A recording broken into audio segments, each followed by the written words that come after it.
Ellie has learned to read the Statement of Comprehensive Income, and by the end of the year, her business made £32,000 in profit after tax. And that answered the question, how did her business perform during the year? But Ellie now still wants to understand what her business owns, what her business owes, and what belongs to the shareholders.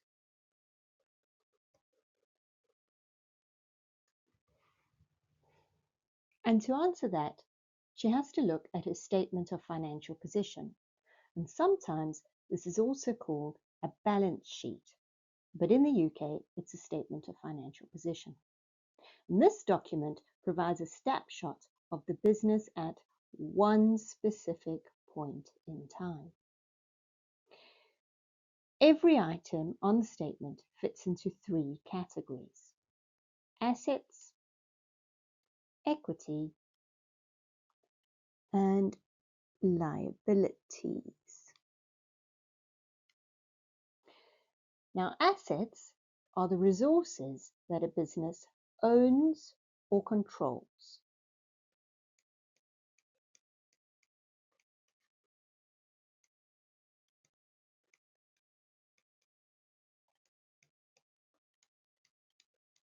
Or both. Equity is the shareholder's investment.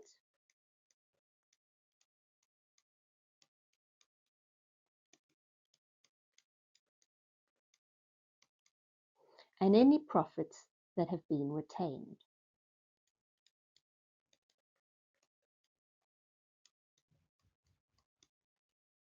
And liabilities is what the business owes other people or businesses.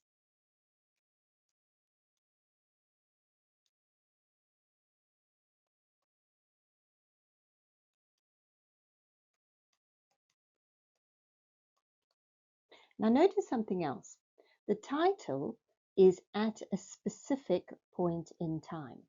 And it says as at, and in this case, the 31st of December, 20-something-1.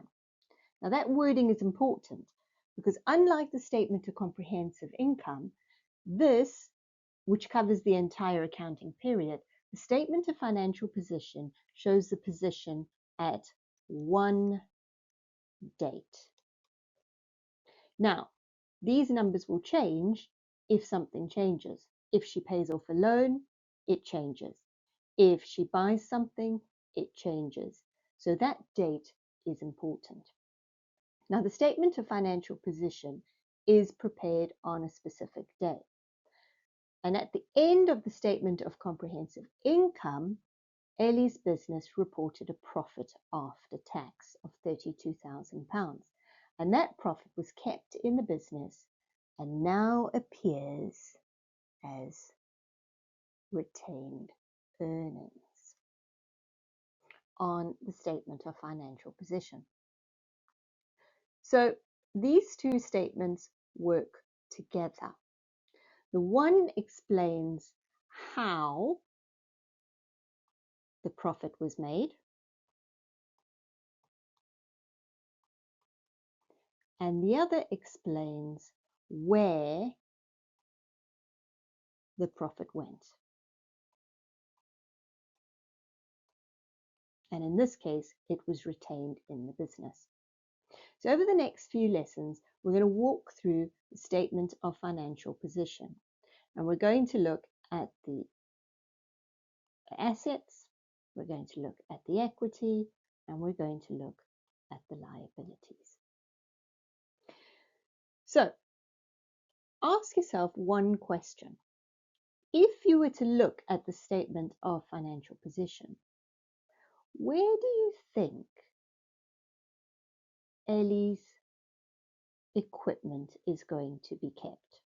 Is it going to be under assets or is it going to be under liabilities? Let's have a look.